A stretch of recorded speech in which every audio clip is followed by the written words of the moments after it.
person. They all cheer for me? They cheer for the character. The character I play. The character I created. Hola amigos de Spoiler Time, esta entrevista especial de Spoiler Tracks. Hoy tengo el honor de hablar con un gran compositor, el señor Jeff Cardoni, que ya lo voy a introducir en el programa. Hi Jeff, how are you? Good, how are you? Fine, fine. Good to see you. Thank you so much for your time and for this interview. Thank you. Thanks for having me.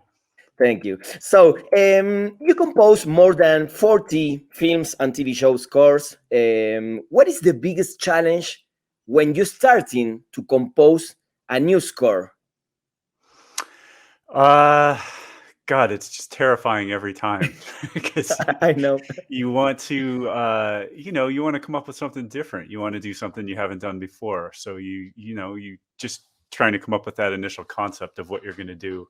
To not repeat yourself, or to at least give your personal take on what you would bring to a project, So just trying to come up with that initial concept, whether it's a sound or a combination of instruments or a melody or something, but just that initial nugget when you're trying to come up with a concept is always terrifying. Yes, I know. And what is the big difference between when you compose to yourself for your own music and you compose for a director, for a showrunner, etc.? I guess the biggest difference is you're not serving yourself. You're serving the picture. You're serving the something else besides your own creativity. So that's always the story always has to be the main driver behind what you're doing. It's always got to support that. Whereas if you're writing music for yourself, you're just writing music for yourself. So you're the boss. You're not the boss on in film and TV. Yeah, I know. And talking about Hills, this new series about from Starzplay, it's a great series, a great TV show. What was the biggest challenge to write the music for this TV show? I don't want to say this one was easy, but this felt personally to me very lined up with what my sensibilities are and what I thought it should be. And so the biggest challenge really was because of COVID, production kept getting delayed, and they were in Atlanta and I was in LA.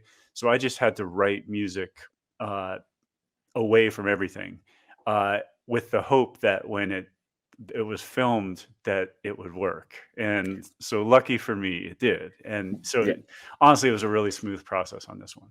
Yes. And I know you prefer to work most of the time with real instruments, right, no? And not so much with technology. Right. And in Hills, I heard arrangements of strings, guitars, and some orchestra.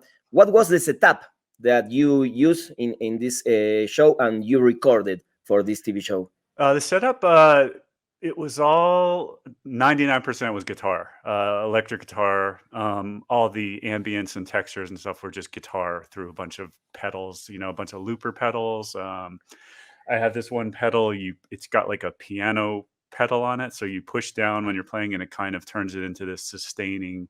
So I just tried to have everything start from something organic. Yeah. And then it was just real piano and real strings. Yes, but do you like the technology in music, or is only an instrument, and this is a different instrument for different scores? Do you like to work with technology sometimes, or? I mean, I think it's a necessary evil. I mean, it's just part of our daily. You write on computer. But I tend to gravitate towards organic sounds, something starting from something real as opposed to starting on a synth. I mean, there's people who are synth heads that are way better than I am. So I think eventually you just kind of gravitate to what inspires you, and for me it's starting with the organic instrument. Yes, I totally agree. So Love in War is the main theme of Hills show. Yeah. It's beautiful. It sounds epic. I love it. And you worked with Ben Bridwell from Band of Horses, no? Yep. Mm-hmm. What can you tell us about that collaboration, and how was the work process with him? It was super fast because it all happened really fast. It was like a Thursday afternoon. I was in my car and I got a call and said, "Hey, can you do a Zoom with Ben in 5 minutes?" So I had to like speed back to my studio and jump on the Zoom.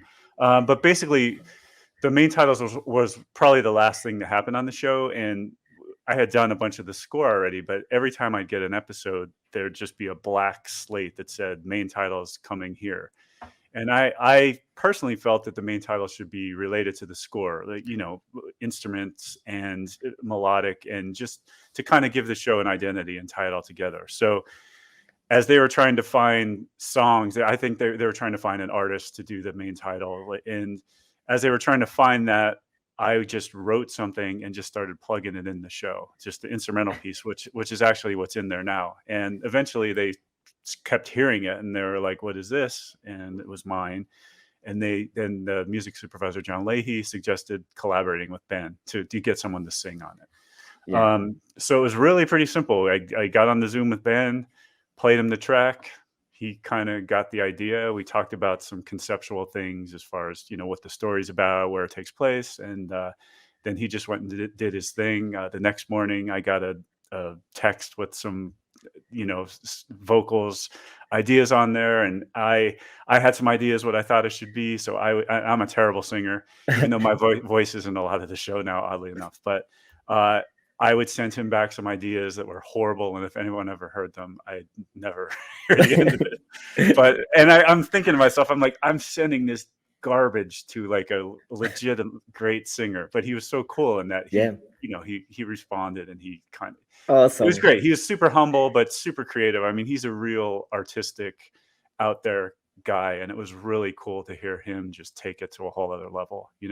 So we had a deadline of Sunday night, I think 11 o'clock. So I got Ben's tracks on Sunday at like 8 o'clock, and I was like, "Oh my God, this is amazing."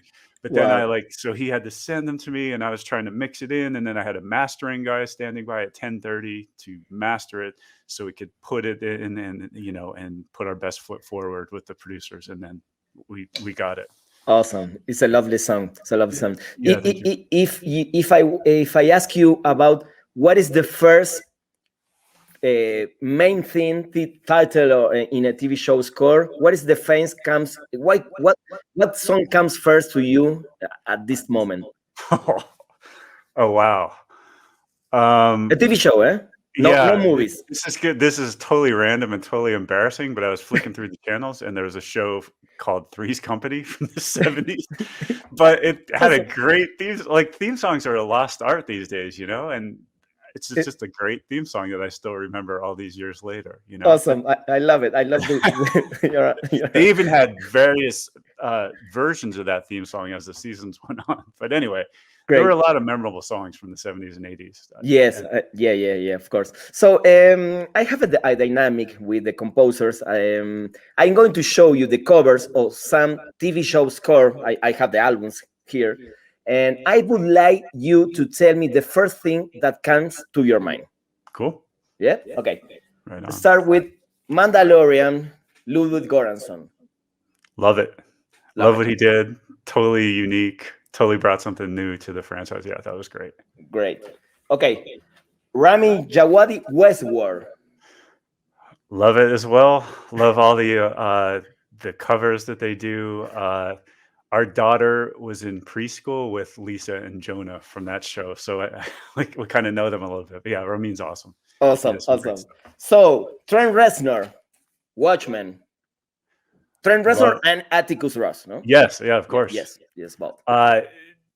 They just have a thing that no one else does. They bring a different perspective. I think them being in the game just opened it up a little bit, and they just brought a different aesthetic, and it's really cool. Awesome. And the last one, I don't know if you knows about them. The End of the Fucking World by Graham Coxon. This is the Blur guitar player. Yes, I have heard nothing but good things about this, but I have not seen it yet. It's but great. I have to check it out. Yeah. Yes, please check it out. Guitars from Blur. I didn't know that. Yes. Wow. It's a great score. Very cool. It's his first score for a TV show. Jeez. It's good. So yeah, there's some great ones.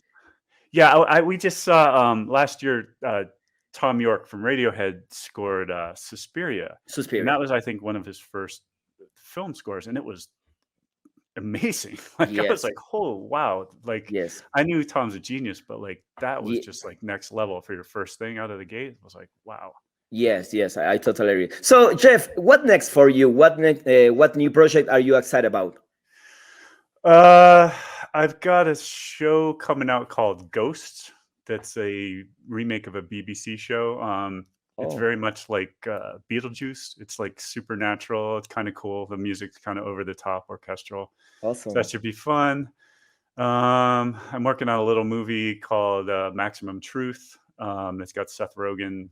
It's kind of a political, satirical thriller. It's pretty cool. Nice. God, I don't even remember. A bunch of stuff. I know. No, thank you, Chef. Thank you for your time. I love the music that you are creating for TV shows and movies, and keep going on this way. Yeah, thank you so much for having me. Really nice talking. Thank you. Thank you. Have a good Gracias. One. Gracias a Jeff. Gracias, amigos. Este fue una nueva entrevista para Spoiler Tracks. Vean la serie de Hills en Starzplay. Escuchen la música de Jeff y nos dejan sus comentarios aquí. Nos encontramos en la próxima. Adiós. We could be heroes. Both a couple of losers like your old man. Come on.